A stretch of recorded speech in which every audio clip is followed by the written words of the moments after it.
What's up, my friend? Welcome back to the next part in this 30-day challenge. Now we're getting into the nitty-gritty of recording your course. So how do we actually do this? I'm going to keep this very, very simple. And the simple answer really is that you can get started with practically nothing. As long as you have a phone or a computer, you literally can put your course together so simply.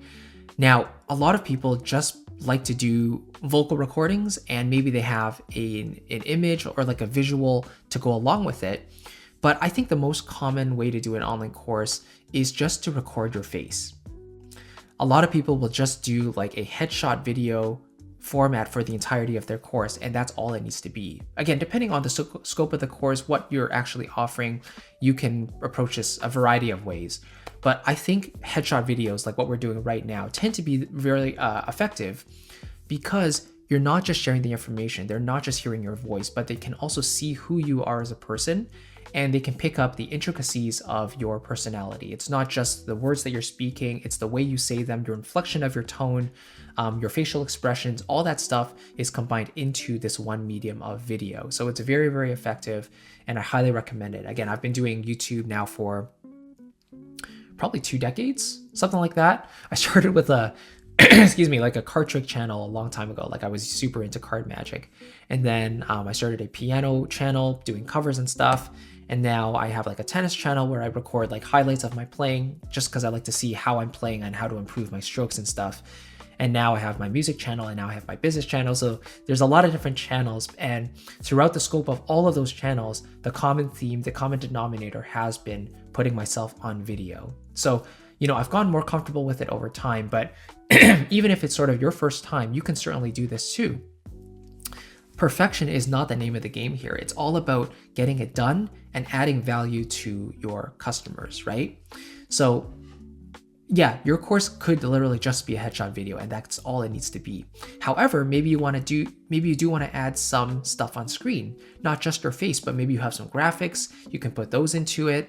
I tend to like to do a combination of screen sharing because I do a lot of like orchestration composing tutorials, and we use softwares called like Logic Pro or GarageBand, and you actually show the software and how to actually put those things together to actually produce your music step by step. And so I do like to share my software quite a bit. But the other thing I like to do, especially if it's more educational and more conceptual, is to show them on slides. So I'm a Mac user, so I use Keynote.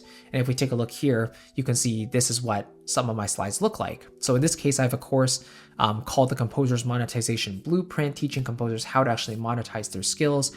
And I built this in Keynote. You can see I have like module 1, and then I have the name of this actual lesson itself, followed by individual points that I can list out and expand upon, right? And this is sort of the format that I've been doing more recently with my online courses, because for the longest time, I was putting together courses more based in how to actually compose music, and there I would actually share visuals of me working inside my digital audio workstation, being Logic Pro. But in this case, if it's a more conceptual course, in this one, it's more of a business course, right? Then using more bullet points and talking about them. People like to read as well as listen to what you're talking about and see your face at the same time. So you can see how simple this really is. There really is not much to it. And I think when you actually have a more unedited style, it's actually more effective because you're not distracting people, right? People can be so easily distracted by B-roll and jump cuts and flashy edits nowadays on YouTube. So it's always a nice change of pace when things are just a little bit slower. You don't have as much like jumps and stuff and things to distract them. So I tend to like slides and screen sharing and a combination of that with my video headshots as well. But again, you can do anything you like. I've seen some courses where they just do like an MP3 recording of their voice, sort of like a podcast style course, and then they give you like a Word document or a Pages document with some notes outlining what they've talked about within that podcast lesson. So it's completely up to you. You can do this very, very simply, as you can see, and essentially there is no excuse to not get started.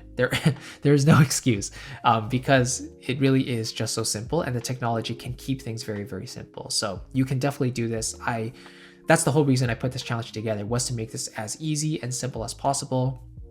So I think if you're on Windows, you can use Windows Media Player, or I think QuickTime is also available for Windows. You can use QuickTime on Mac for sure.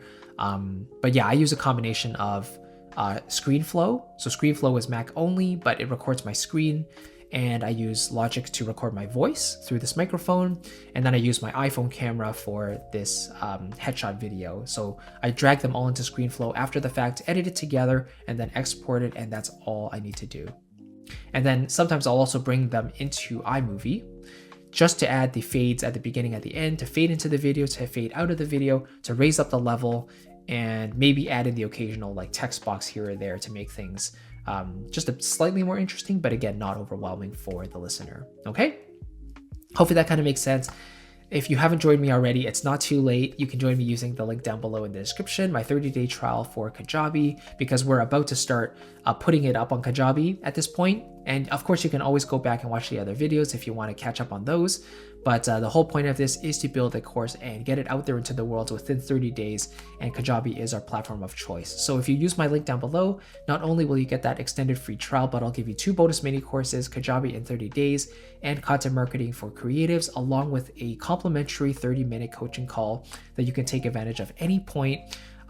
It's only available throughout the duration of this challenge. So if you join my link using, if you join Kajabi using my link throughout this challenge, then you can redeem it anytime. And just let me know by sending me your receipt for your first month's payment or your annual payment of Kajabi, and we can set up your call at any time. Thank you so much for watching. I'll catch you in the next one, and I'll see you very soon. Take care.